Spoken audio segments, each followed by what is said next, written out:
If you've ever installed LED bulbs in your car, you may have this happening.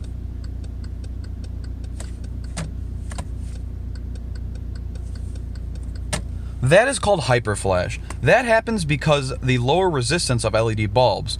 What happens is a LED bulb uses less power than a halogen bulb, so when your car is monitoring the bulb and it sees that, it thinks since the bulb is using less power that it's no longer working. Don't worry, there is a very easy fix for this, and I'm going to go ahead and show you in this video how to remove Hyperflash after installing LED taillights or LED bulbs. So in my particular situation here, I went ahead and I put on LED taillights. So it's not just the bulbs that are LED, it's the entire taillight housing, but same concept. I'm getting Hyperflash inside of my vehicle because of the lower resistance of the LED. So I'm gonna go ahead and remove my taillight here. On this car, it's very simple. You just go ahead and reach up in here and you will see a little patch here, cover that you can remove. You take that out, and behind that, you've got this wing nut. Go ahead and unscrew it to the left there, and you can pull out the whole taillight. So, the next piece I have here is what's going to stop this hyperflashing.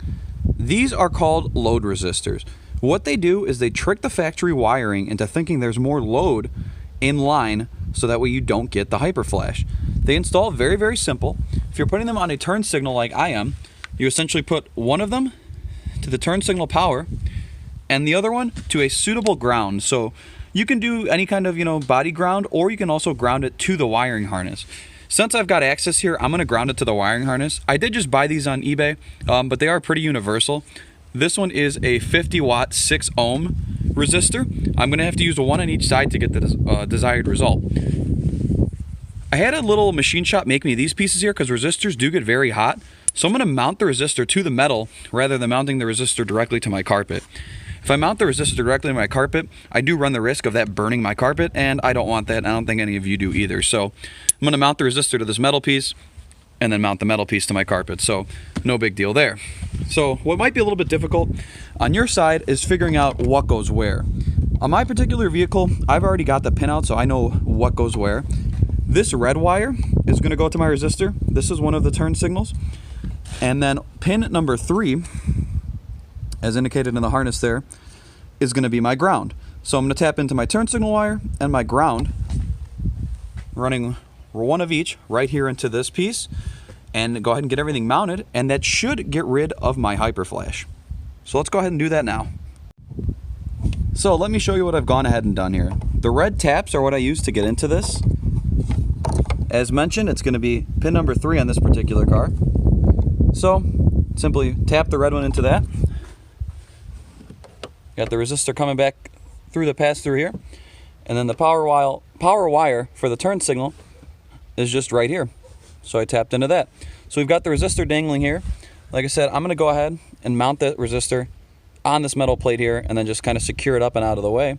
But that's it. We'll go ahead and jump in the car and we'll show you guys what these look like now that they're installed. All right, here we are back in the cabin after the installation of the resistors, and check it out.